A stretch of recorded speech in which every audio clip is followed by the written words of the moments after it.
with coverage you can count on. We look forward to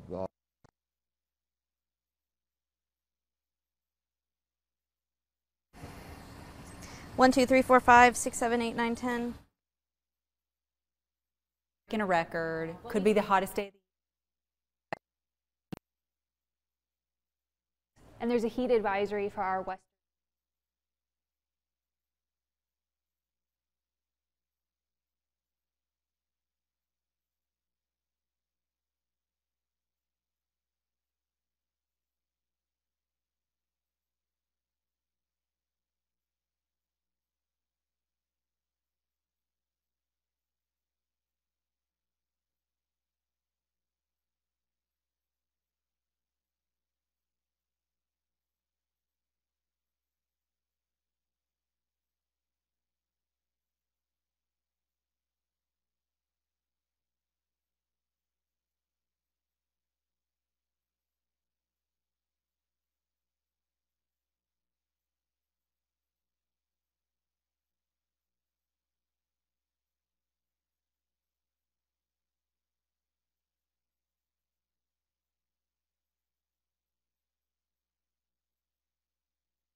With coverage you can count on, this is Channel 3 Eyewitness News at noon.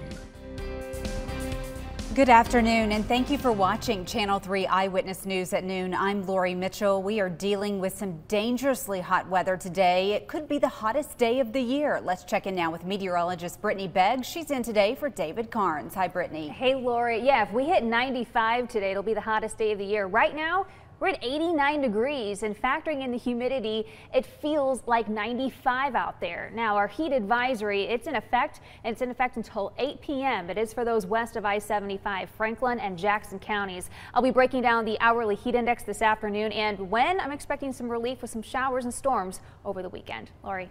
All right, Brittany, thank you so much. And now to the big story of the day. Today, the Bradley County Sheriff Eric Watson has been arrested after he was indicted. We've been following this story very closely, and we want to go live now to Channel 3's Michelle Herron. She is at the jail, has been there all morning. Good afternoon, Michelle. What can you tell us? Good afternoon, Lori. Well, the Bradley County Sheriff Eric Watson already back on the job right now after being booked inside of the Bradley County Jail here behind me. Earlier this morning, I spoke with his attorney. He tells me that the sheriff drove throughout the night from Daytona, where he was on vacation, at the request of the state to turn himself in and face the 6 charges against him. Take a look at his mugshot. This was taken earlier this morning. You can see that he is smiling in this mugshot. Now, we do know that the sheriff was indicted by a Bradley County grand jury on 6 counts of unlawfully, knowingly, and feloniously holding a title of a certificate to some vehicles that have been altered or forged or falsified. Now, looking at these different charges, they seem to have happened during different time periods within the last year. They also involve different vehicles. Now, I asked Watson's attorney if these vehicles are county vehicles that are involved. He says that they are not, and that he says the sheriff plans to continue to cooperate through the judicial system. We look forward to finding out what the circumstances are, and the sheriff has pledged to continue to cooperate in this matter.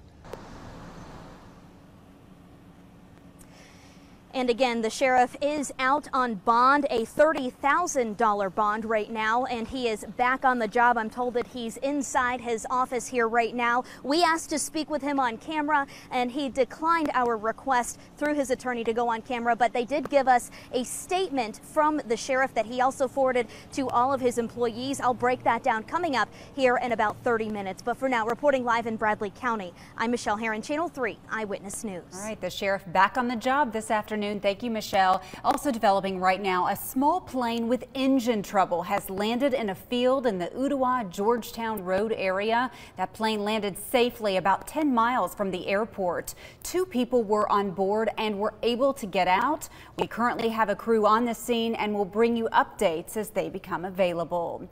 And a developing story at noon, Chattanooga police are investigating the city's latest homicide. Channel 3's Tim Pham has new developments in a story that we've been following closely since this morning. Tim? Lori, the shooting happened during the overnight hours on Hickson Pike. Police tell us that it was an officer on patrol in the area that saw the victim on the ground in front of a gas station in Hickson. Details surrounding the events leading up to the shooting are still under investigation. Police have been able to confirm that a man was shot and killed at the BP on Hickson Pike at around 3:30 this morning. Police say there is only one victim in this shooting, and they don't believe this homicide to be gang related. However, they have not made an arrest or released suspect information. CPD says the officer that found the victim tried to save him, but it was too late. When the patrol officers arrived, they did use emergency life-saving procedures in order to attempt to save the life of the victim. It has been a violent week in the city. 2 homicides in just 24 hours, bringing the total in 2017 to 21 homicides. Police tell me that they do have a person of interest, but they're asking anyone with information to call their homicide tip line seen there on your screen. In the studio, Tim Pham, Channel 3 Eyewitness News. And as Tim mentioned, this makes the 2nd homicide in Chattanooga in just 24 hours. Police arrested Reginald Oakley in connection to the city's 20th homicide, which happened yesterday. He is accused of shooting Katrina Holloway. There is his picture right there. Police were called to Cypress Street Court around 1:30 yesterday morning. When officers arrived, they say Holloway had already died from a gunshot wound.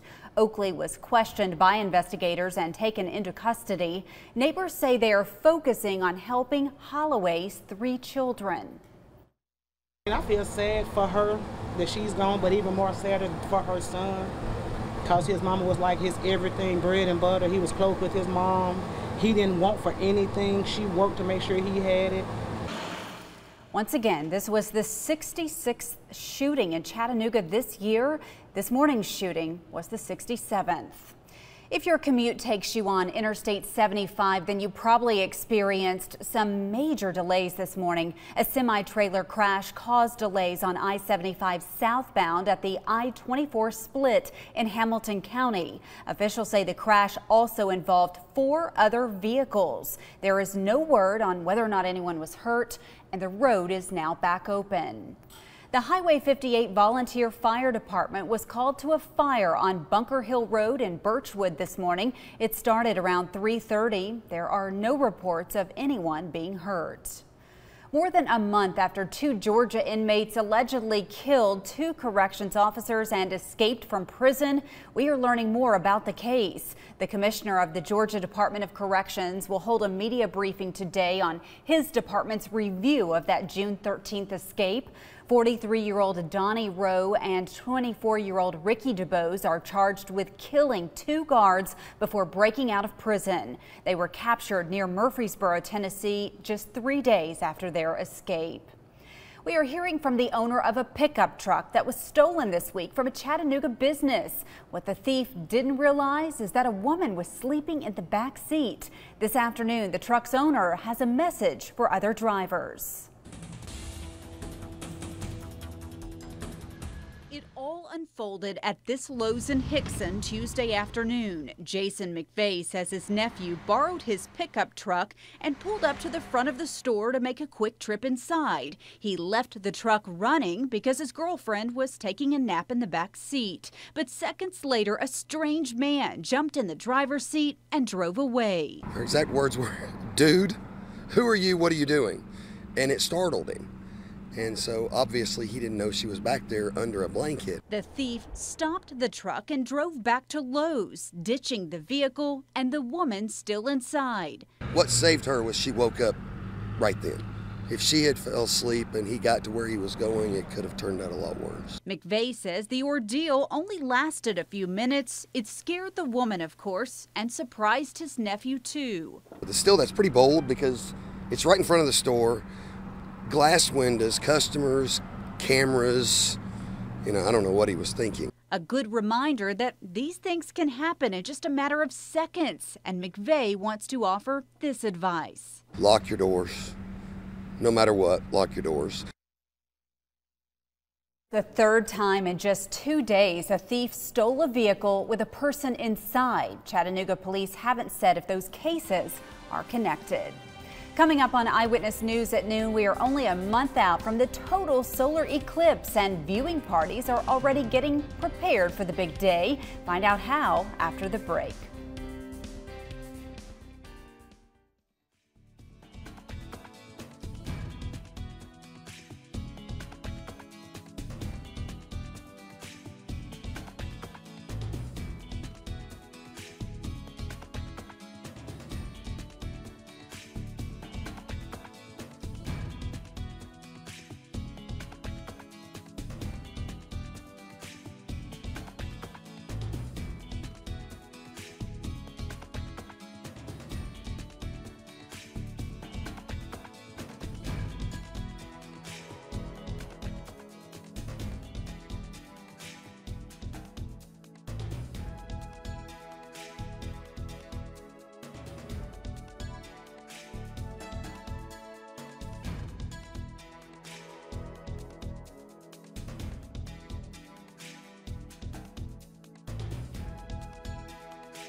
All eyes will be on the sky just 1 month from today for the first coast-to-coast solar eclipse in nearly a century. For now, let's turn our attention to Erica Edwards, who is in Clemson, South Carolina, predicted to be one of the best places to view the eclipse.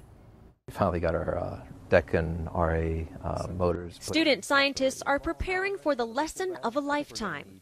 This telescope on the Clemson campus is part of the Citizen Kate experiment. Telescopes perfectly positioned across the country, capturing thousands of images of the total solar eclipse in August. So we're going to have school kids and retirees, people from all across the country, all walks of life, collecting data and putting it together so that we can complement the work that NASA's doing. Meaning you don't have to have a PhD to participate.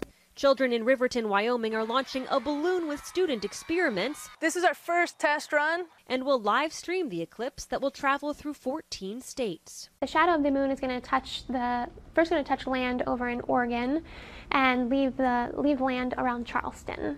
All cameras and telescopes need a solar filter to record the cosmic phenomenon. Looking through a telescope like this without the solar filter could damage your eyes. Could definitely damage your eye. Perhaps the most important piece of viewing equipment looks pretty low tech, but you'll need these special eclipse glasses to protect your eyes while watching the sun disappear. In Clemson, South Carolina, Erica Edwards, NBC News.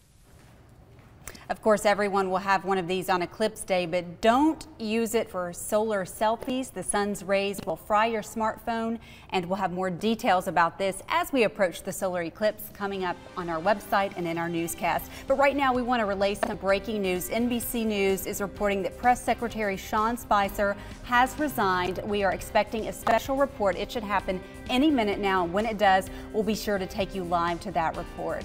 We'll be right back. Channel 3's Total Eclipse coverage is brought to you by Green Form. Call today to go solar at your home or business.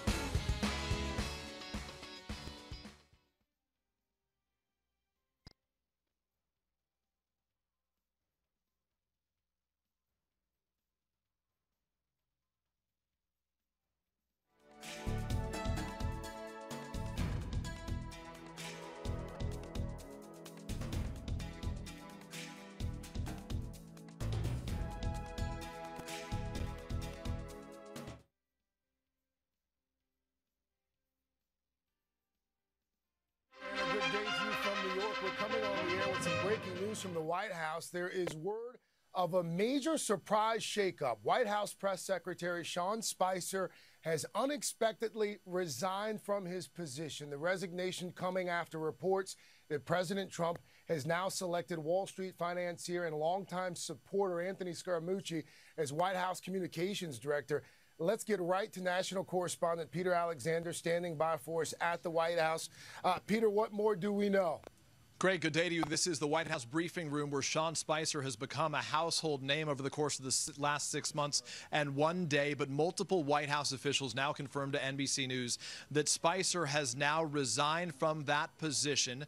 It comes after a meeting that took place at about 10 o'clock this morning where Anthony Scaramucci, that wealthy financier that you referenced, was offered a position and accepted the position as communications director, someone who would work very closely with Spicer. Spicer, we were told in recent days, has expressed great reservations about the hiring of Scaramucci, in effect suggesting that he wasn't prepared for a communications job, that that's not where his past experience was. As we speak right now, the press has actually been ushered out of the upper area outside Spicer's office. I saw inside the room there was a big all-staff meeting taking place as we speak right now, including the Deputy Press Secretary inside, Sarah Huckabee Sanders, and the Chief of Staff, Reince Priebus. What's striking here is that Scaramucci, the new communications director, has long clashed with Reince Priebus, the Chief of Staff. So this is just the latest in what has been a series of chaotic episodes. But this really the first major shakeup here, Craig, within the White House, now affecting the press secretary, who's expected to depart, as best we understand it, effective almost immediately. Peter, at this point, any word on who becomes the new full-time press secretary there? Yeah, it's a good question, and as you'll know, we haven't had an on-camera White House press briefing in a matter of weeks right now. This White House's communication strategy has been different than the communication strategies of White Houses before it right now. We have seen Sarah Huckabee Sanders take the podium in recent days, but most of those briefings take place now off-camera. Who becomes the press secretary? That's the question that we don't have the answer to right now. We know that the president has been considering, as he's expressed frustrations with Spicer and others, considering individuals from the conservative commentator Laura Ingraham among the names that had been mentioned in the past. But at this point, Craig, we simply do not know who's going to take that role. All right. Our man at the White House, Peter Alexander. Again, White House Press Secretary Sean Spicer is out. We will have full coverage throughout the day on MSNBC and on NBCNews.com as well. And of course, a complete wrap-up tonight on NBC Nightly News. For now, I'm Craig Melvin, NBC News.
The FBI is warning parents about a scary risk with children's toys. The warning says toys that are connected to the internet pose a safety risk to kids. Many of these toys can record your conversations, and using it with some of the information you give the company, it could tell the bad guys where your children live. Our consumer technology reporter Jamie Tucker says there's one thing every parent should do to protect their family. If you are setting up one of these connected toys or a new Wi-Fi system or a home security system, there is one thing you can do to keep some of your information more private, and you can do it at the post office. A post office box, or P.O. box, offers a high level of security when it comes to keeping information safe from a data breach. A couple of years ago, when VTech, a toy and software company, was hacked, information of about 5 million parents were exposed to hackers. That included their home address and the names and ages of their children. Now, the FBI warns parents that connected toys that have a microphone and camera that are always on can record conversations such as the child's name and school and capture video of their faces. If that information and recordings fall into the wrong hands, the FBI warns it might be used to put the child's privacy and safety at risk. So how would bad guys get it? By hacking the company's servers and stealing the information that it's storing on its users. Those types of hacks happen time and time again, and that information shows up for sale on the dark web. Actually, using a street address online is not advised at all, even on Facebook. A name and street address are just two things a hacker needs to begin stealing someone's identity. So if you are concerned about how much personal information you are sharing, you might want to consider getting a P.O. box from your nearest post office before you sign up for anything else online or in an app. That's What the Tech. I'm Jamie Tucker, Channel 3 Eyewitness News.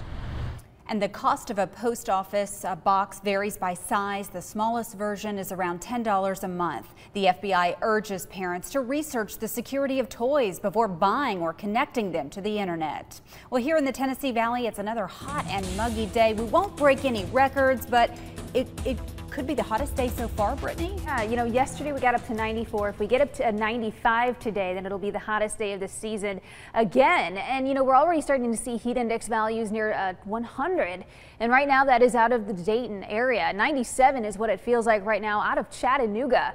So hard to believe here, not even 1 o'clock. Vipercast heat index, though, shows by 3 p.m. Getting near 99 out of Cleveland, 100 out of Chattanooga. Still going to have some 100-degree heat index values through this evening, through about 5 or 6 o'clock still. This is showing at 4 p.m. Even our folks east near the Blue Ridge and Murphy area, you're going to see heat index values in the mid-90s today. All right, by this evening at 8 o'clock, if you are headed to nightfall, still going to have some values in the low 90s. And then you know what, tonight we only fall to 75 degrees. It's going to be a warm night. That storm system to our north, it'll be bringing in some showers tomorrow and especially for Sunday, but it looks like we're rather quiet here still. There might be some rain developing here this afternoon near the Walden Ridge area, so we'll have to keep an eye on some plateaus seeing some rain today. However, I think we're going to see under 1/10 of an inch of rain if that rain does develop. So again, it'll be mainly limited to our plateau areas. So as far as the rapid refresh model run goes, it's picking up on some of these showers, that is, a little bit more numerous to our areas east. Confidence, though, is higher from previous forecast model runs out of Dayton and those west of I-75. If we see anything develop, though, I'm not seeing anything organized. So it'll be kind of those, from the heating of the day, those showers, that air kind of rising, cooling, and getting some of those showers. Now tomorrow we could have some storms ongoing, but Sunday it looks like they could be organized.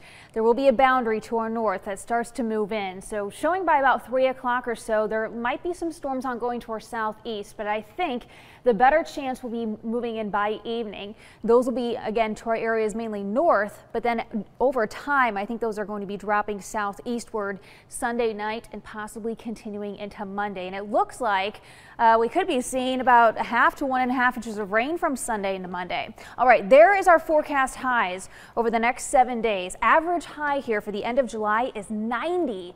So we get 1 day below average, and that'll be Tuesday. Here's a look at our rain amounts from 8 a.m. until 8 a.m. on Sunday to Monday. It shows about 3/4 to an inch of rain, but I'll talk more about those rain totals coming up in the next half hour. If it cools things off, we like it. Yeah, it's a good thing. All right, thank you, Brittany. Still to come on Eyewitness News at noon, your favorite summer shoe, the flip-flop, might not be so good for your feet after all. Next, what podiatrists are telling their patients. We'll be right back.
We all know about the dangers of drunk driving, but poor sleep can also affect on-the-road safety too. Researchers in Australia found alcohol levels within the legal limits for driving, combined with sleep deprivation, leads to drowsiness and lapses in attention. Their study showed drivers were most impaired 30 to 60 minutes after their alcohol levels peaked, and the effects lasted between 2 and 3 hours. Experts say it's especially important that sleep-deprived people do not get behind the wheel after drinking, even if their blood alcohol content is lower than required by law.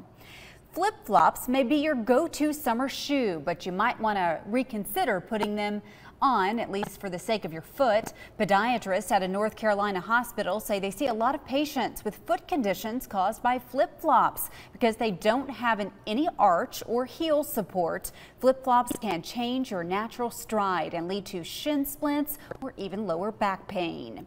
A man in southern India this week played the guitar in the operating room to give doctors constant feedback as they operated on his brain to treat a rare neurological disorder. Take a look.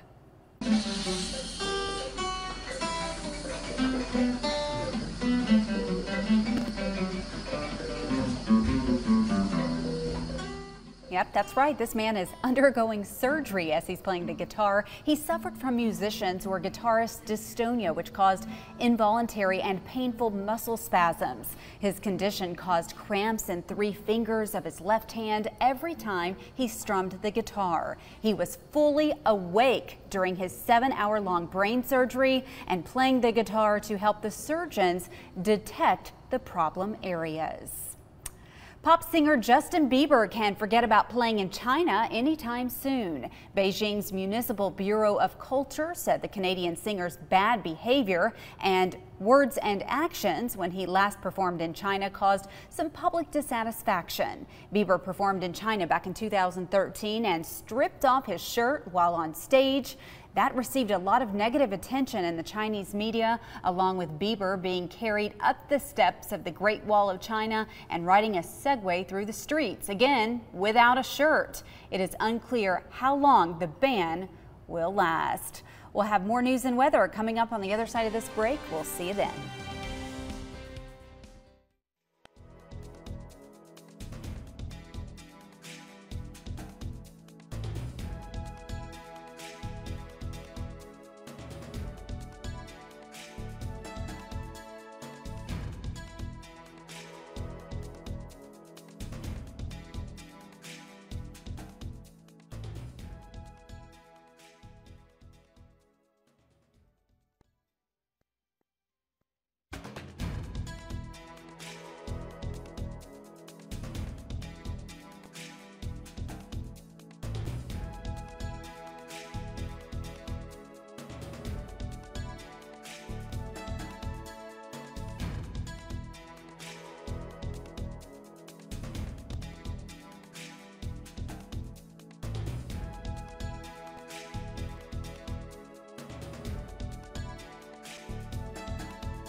with coverage you can count on.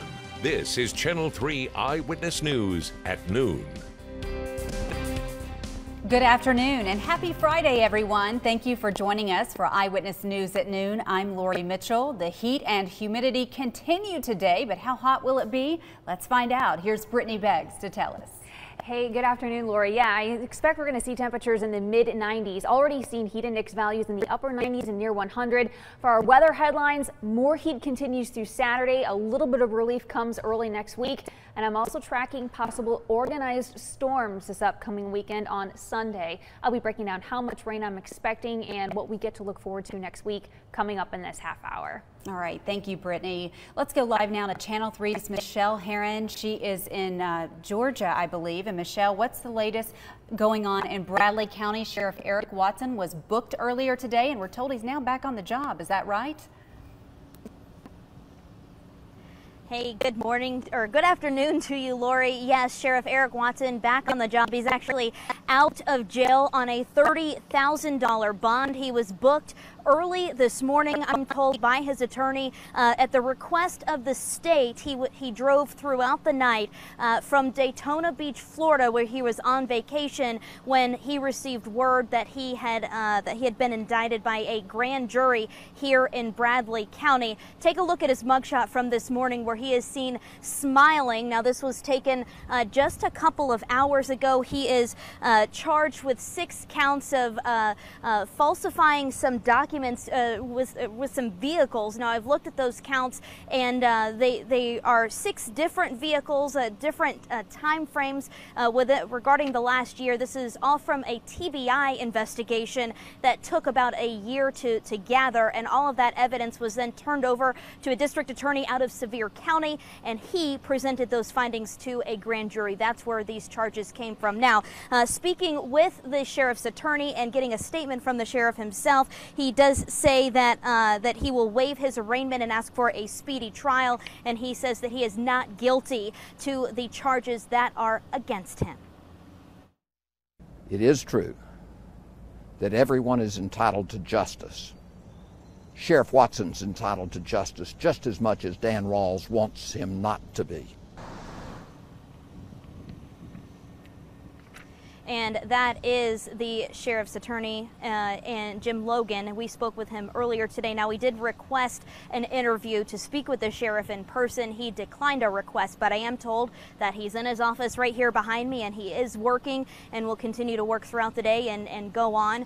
And he hopes that all of this can be resolved as quickly as possible. Now, we're following all of this very closely. We'll have a full report coming up tonight on Eyewitness News. For now, reporting live out of Bradley County, I'm Michelle Herron, Channel 3 Eyewitness News. Michelle, thank you. We're also following some other breaking national news. White House Press Secretary Sean Spicer is resigning his position. NBC reports Spicer is quitting because he does not agree with the hiring of a new White House communications director. New York financial guru Anthony Scaramucci. This is a national story that's continuing to develop, and of course we will have much more on this throughout the day. In a developing story at noon, Chattanooga police are investigating the city's latest homicide. Channel 3's Tim Pham has new developments in this story that we've been watching since early this morning. Tim. Well, Lori, the shooting happened during the overnight hours on Hickson Pike. Police tell us that it was actually an officer on patrol in the area that saw the victim on the ground in front of a gas station in Hickson.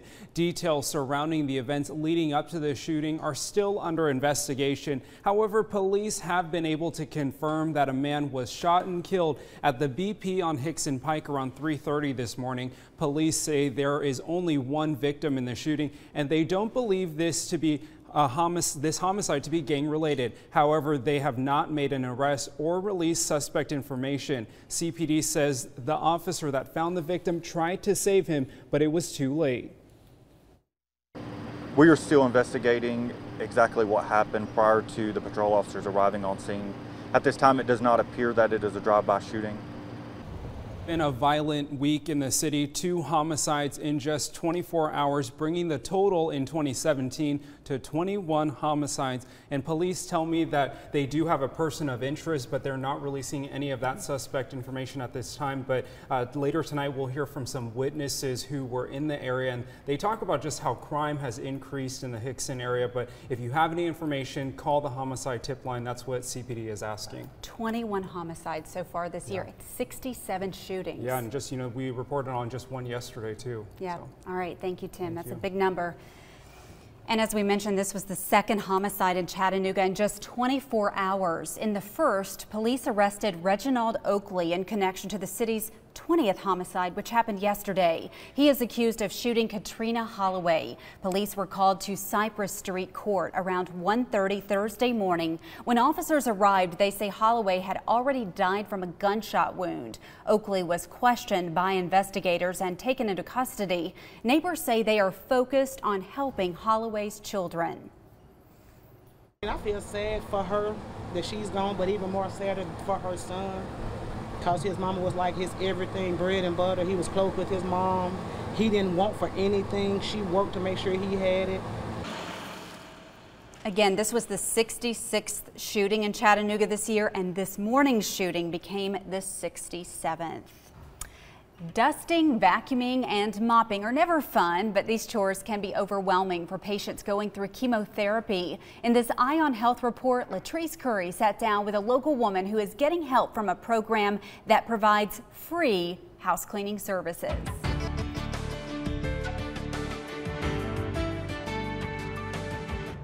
I had breast cancer 28 years ago. Barbara Shield was diagnosed with cancer last year for the second time.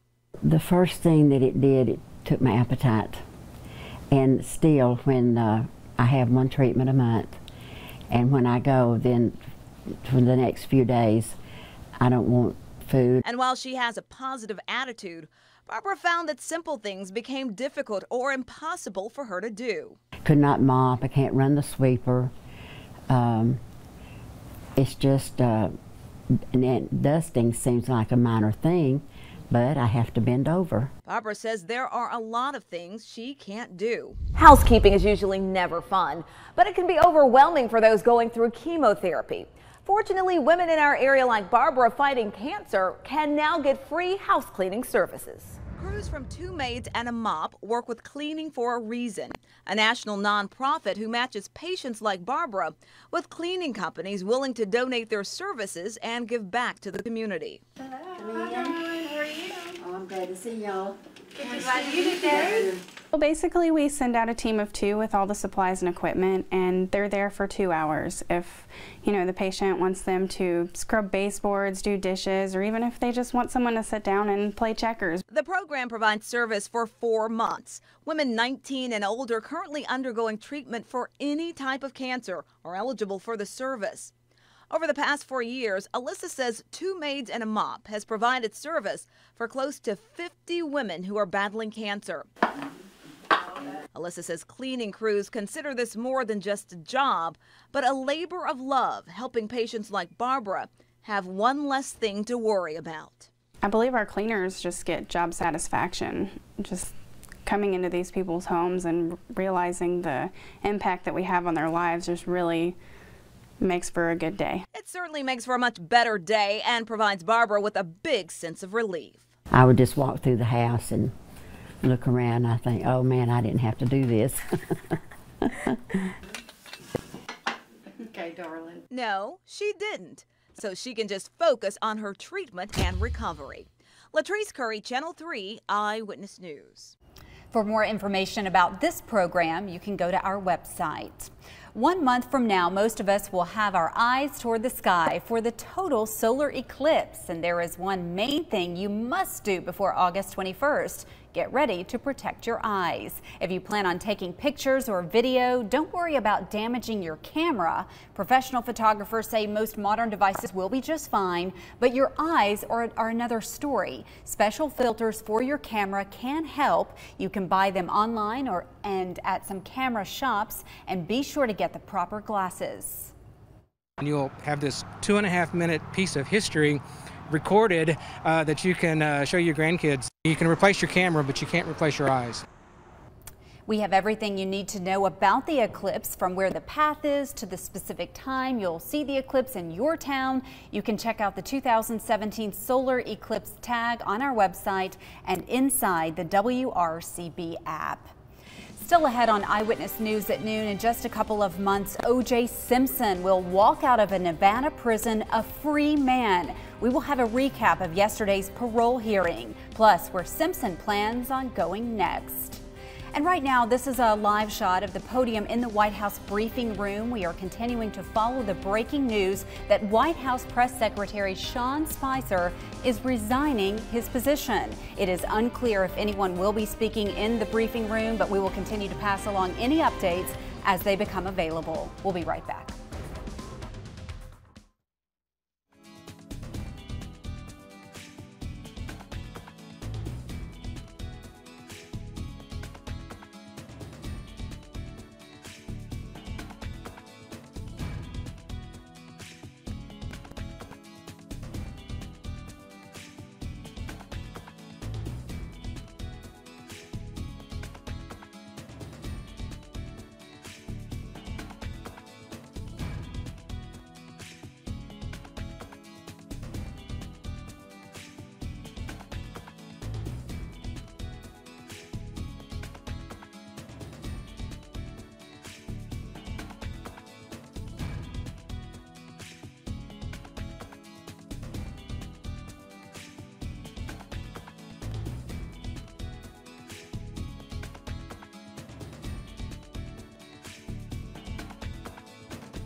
A makeshift memorial has been set up outside the home of Chester Bennington. Fans gathered to remember the late lead singer of the band Linkin Park.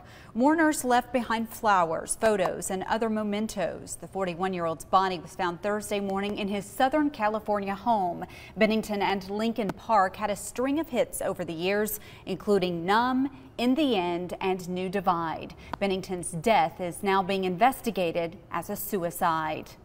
The vote was unanimous. A 4-member parole board in Nevada grants O.J. Simpson parole after serving 9 years for a Las Vegas robbery. No specific date has been set, but Simpson could leave prison as early as October 1st. Simpson says at some point he hopes to move to Florida. But as NBC's Joe Fryer reports, there's a process to make that happen. Mr. Simpson, I do vote to grant parole when eligible. And that will conclude this hearing. Thank you.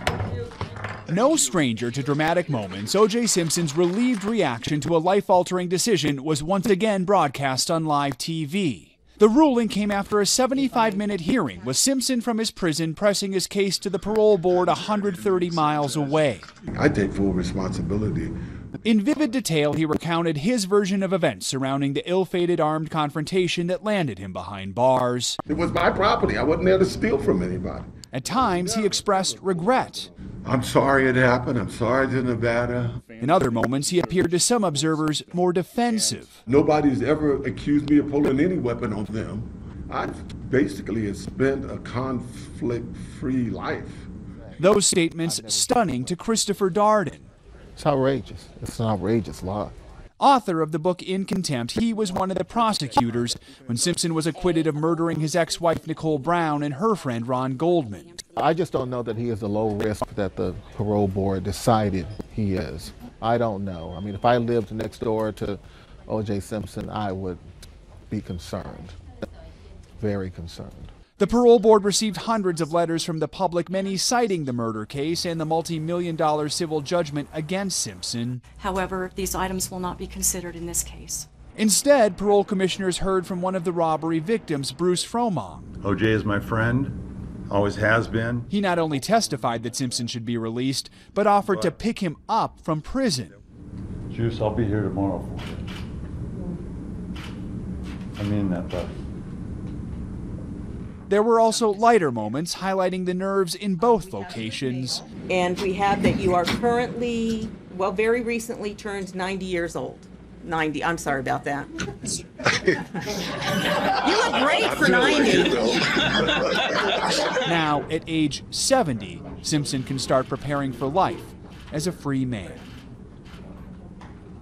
That was NBC's Joe Fryer reporting. Simpson says he's not looking to be involved in the media, adding that he's received many offers for interviews during his time behind bars. The heat wave continues here in the Tennessee Valley. Just step outside and you'll know what I'm talking about. Let's go over to Brittany Beggs for more. Yeah, you know, Lori, it's going to last a few more days. We're going to continue to see 90-degree temperatures through Monday. Looks like possibly Tuesday we get a break in this. But right now, take a look at our heat index. It's up to 102 out of Dayton, upper 90s for a lot of us. Still the best for Blue Ridge and for Murphy, 93 there. So we're up to now the triple digits. For the actual air temperature, though, right now it is 89 degrees. If you have any evening plans, you can keep them, but we are going to have to keep an eye on an isolated rain chance this evening. Plateaus will have the best chance. 86 degrees at 9 o'clock, and take a look at midnight. We're still at 81, so overnight low temperatures are still going to be above average. Average low we typically see for the end of July is 70. We're going to be about 5-6 degrees above that, so it's really not going to cool much tonight. You may notice your AC is going to continue to run all night.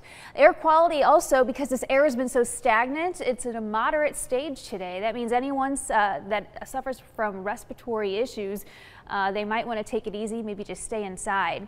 High-res radar showing us quiet right now, but tomorrow we have some rain to tell you about, and it's tomorrow afternoon and evening. Under 1/10 of an inch of rain is looking good.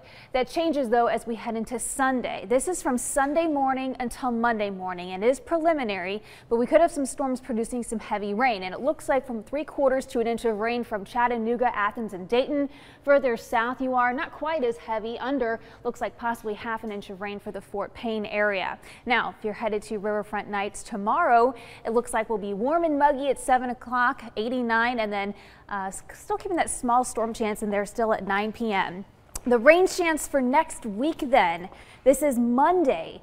We are going to have to keep an eye, I think, on rain on Monday morning, and then by Monday evening, possibly some heavy rain, which means potential for some flooding I think we'll need to keep an eye on. So we just need to make it through the weekend. Yes, and then we get finally a break from those 90-degree temperatures. So Paul will have more in our newest Vipercast coming up later this evening. All right, thank you, Brittany. On August 21st, a total solar eclipse of the sun will across the entire country for the first time since 1918. And starting near Lincoln City, Oregon, the eclipse will take about 1 hour and 40 minutes to cross the country, ending near Charleston, South Carolina. There will be a complete day-to-night transition as the path of totality passes over much of our area. And Tennessee state parks are getting in on the excitement of this once-in-a-lifetime event. Fall Creek Falls in Spencer will experience the eclipse for nearly 2 minutes and a half. Park officials are hosting several events to celebrate the occasion. Just up the road from them, our friends at Rock Island State Park will be in the dark for about the same amount of time at just over 2 minutes and 20 seconds. And down south in Delano, there are events scheduled in and around the Ocoee for their 2 minutes and 10 seconds of the eclipse. Of course, we have all the eclipse information you need to know posted on our website, WRCBTV.com. Just click on the 2017 Solar Eclipse tab. All this week, almost 50 young girls have been learning what it takes to be in a band. And tomorrow, Chattanooga Girls Rock will show off what they've learned in a concert. It starts at noon at the Revelry Room and costs $10 to get inside. They've been in camp all week, and this is the grand finale. They've worked to learn new skills and a new song, and everyone is hoping for a big crowd. Coming up on Eyewitness News at noon, shocking news in the SEC football world as the Ole Miss head coach announces he's resigning. We'll have details next. We go. Here's a live shot of the podium in the White House briefing room. You're looking at NBC's Hallie Jackson, waiting for any developing news. As we have learned, the White House press secretary Sean Spicer announced he's resigning from his position. It is unclear if anyone's going to be speaking in the briefing room, but we will continue to pass along updates as they become available. Channel 3's total eclipse coverage is brought to you by Green Form. Call today to go solar at your home or business.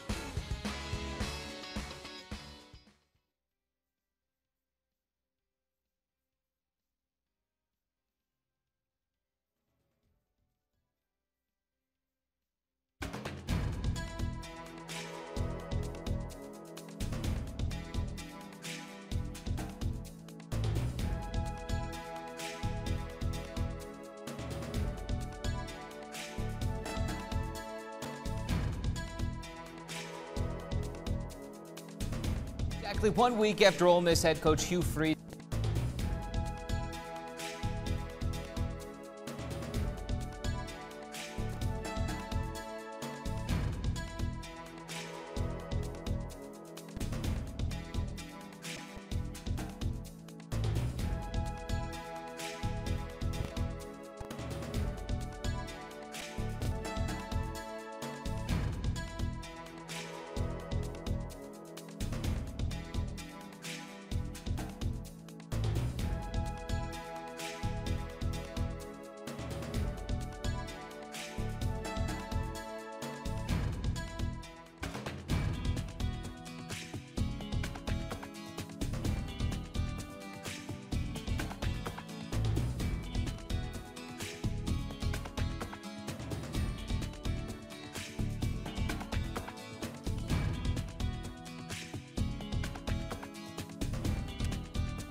Ole Miss head coach Hugh Freeze resigns less than 2 weeks before fall camp begins. Paul Shaheen has details in today's sports headlines.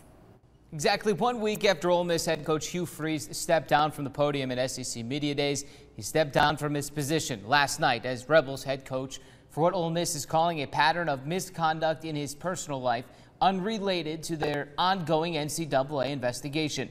Ole Miss would not elaborate what the misconduct was, but here's how it was uncovered. Former Ole Miss head coach Houston Nutt is suing the university via a public record request for cell phone records on Freeze's work phone covering a 6-day span. Specifically, they uncovered a number that Houston Nutt's lawyer says belonged to a Tampa Bay-based escort service. Ole Miss said that then prompted the school to go through more of Freeze's phone records, which is where they say they found a pattern of, quote, personal misconduct. And we tried to take the emotional part out of this and what does the record show? What did we discover? How did he address it? He admitted that conduct to us. You know, no one's perfect. If he didn't resign, would you guys have had to fire him? We would have exercised the termination clause in our contract for moral turpitude. We would have exercised termination for cause, yes. What is the buyout situation? There's no buyout. Quick definition, moral turpitude for you. It has been described as an act of baseness, vileness, or depravity in the private and social duties which a man owes to his fellow man or to society in general. That's it for sports. More FNF preview, season preview online and inside our app. You made it. It's Friday. Have one heck of a weekend. Thank you, Paul. The Braves are on the West Coast making some big waves. Dodgers have been on a hot streak with 11 consecutive wins, while the Braves were looking to not get their 4th straight loss. The Braves offense got off to a hot start and did not hit the brakes. They snapped the Dodgers win streak, taking Game 1 6-3. Game 2 is today at 9:10 Eastern Time. We'll be right back.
Like Paul said, it is finally Friday. We made it, yes, but it's still hot and going to be for the weekend. Yeah, you know, through Saturday, that's what's going to be, I think, really hot. Heat index values tomorrow still are going to be near 100. Right now, we just have some cumulus popping up out there right now. A few locations are already seeing a heat index near 100. It looks like Chattanooga, that is now just updated. So that is the current heat index reading coming in at 102 out of Dayton. This will be the trend through 6 o'clock, and you can see that heat advisory is extended until 8 p.m. So just take it easy, lightweight clothing, stay hydrated. Thank you, Brittany. And before we go, if you missed it, Sean Spicer, the White House secretary, has resigned. We're waiting for more information to come out of the White House. Be sure to check our website for updates. Have a great weekend, everyone.